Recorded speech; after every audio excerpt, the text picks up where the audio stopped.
হঠাৎ এক গর্জন, আকাশ কেঁপে উঠল, আলো ছড়িয়ে গেল দিগন্তে। কাতারের রাজধানী দোহা, যে শহরকে অনেকেই ভাবেন শান্তি আর কূটনীতির আসন, এবার সেখানেই দেখা গেল এক ভয়ঙ্কর দৃশ্য। মঙ্গলবার রাতে শহরের কাটার এলাকায় উঠতে দেখা যায় ধোঁয়ার কুণ্ডলী। মানুষ তখনও বিশ্বাস করতে পারছিল না ইসরায়েল সরাসরি হামলা চালিয়েছে কাতারে। আজ ৯ সেপ্টেম্বর মঙ্গলবার ইসরায়েলের একটি সূত্র জানিয়েছে, ফিলিস্তিনি সশস্ত্র গোষ্ঠী হামাস নেতাদের লক্ষ্য করেই চালানো হয়েছে এই বিমান হামলা। কাতার ভিত্তিক সংবাদ মাধ্যম আল জাজিরা ও ইসরায়েলি সংবাদ মাধ্যম চ্যানেল 12 এবং টাইমস অফ ইসরায়েল সহ বিভিন্ন সংবাদ মাধ্যমে প্রকাশ পেয়েছে এই তথ্য। প্রতিবেদনের বরাতে জানা যায়, কাতারের রাজধানী দোহায় হামাসের জ্যেষ্ঠ কর্মকর্তারা গাজার জন্য সর্বশেষ মার্কিন যুদ্ধবিরতি প্রস্তাব নিয়ে আলোচনা করতে জড়ো হয়েছিলেন। ওই সময় শহরে শোনা যায় একাধিক বিস্ফোরণের শব্দ। চ্যানেল 12 জানিয়েছে, বৈঠকটিতে হামাসের অন্যতম নেতা খালেদ মাশাল উপস্থিত ছিলেন। 1997 সালেও জর্ডানে একবার তাকে হত্যার চেষ্টা চালিয়েছিল ইসরায়েল।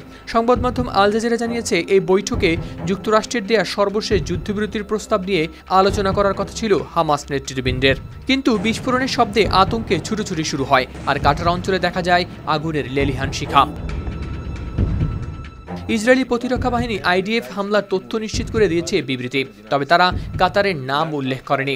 আইডিএফ বলছে, ইসরায়েলের উপর 7 অক্টোবর হামলার মূল পরিকল্পনাকারী এবং এই হামলার জন্য দায়ী এমন বেশ কয়েকজন শীর্ষস্থানীয় নেতার উপর চালানো হয়েছে এই বিমান হামলা।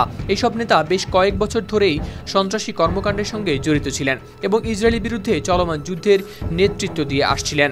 এর পরপরই দখলদারদের হামলার তীব্র নিন্দা জানিয়ে কাতারে পররাষ্ট্র মন্ত্রণালয়ের মুখপাত্র মাজেদ আল আনসারি জানান, হামাসের রাজনৈতিক শাখার কয়েকজন সদস্যকে লক্ষ্য করে আবাসিক ভবনে চালানো হয়েছে এই হামলা। এ ধরনের অপরাধমূলক হামলা আন্তর্জাতিক আইন ও রীতিনীতির চরম লঙ্ঘন। এটি কাতারের নাগরিক এবং বাসিন্দাদের নিরাপত্তা ও সুরক্ষার জন্য গুরুতর হুমকি। তিনি আরও বলেন, ইসরায়েলের এ ধরনের বেপরোয়া আচরণ এবং আঞ্চলিক নিরাপত্তা নিয়ে তাদের ধারাবাহিক ছিনিমিনি খেলা কোনোভাবেই সহ্য করা হবে না। একই সঙ্গে কাতারের নিরাপত্তা ও সার্বভৌমত্বকে লক্ষ্য করে চালানো যে কোনো পদক্ষেপের বিরুদ্ধেও রুখে দাঁড়াবে কাতার। তাই সর্বোচ্চ পর্যায়ে চলছে এর তদন্ত। হাওলাদার শামীম, RTV।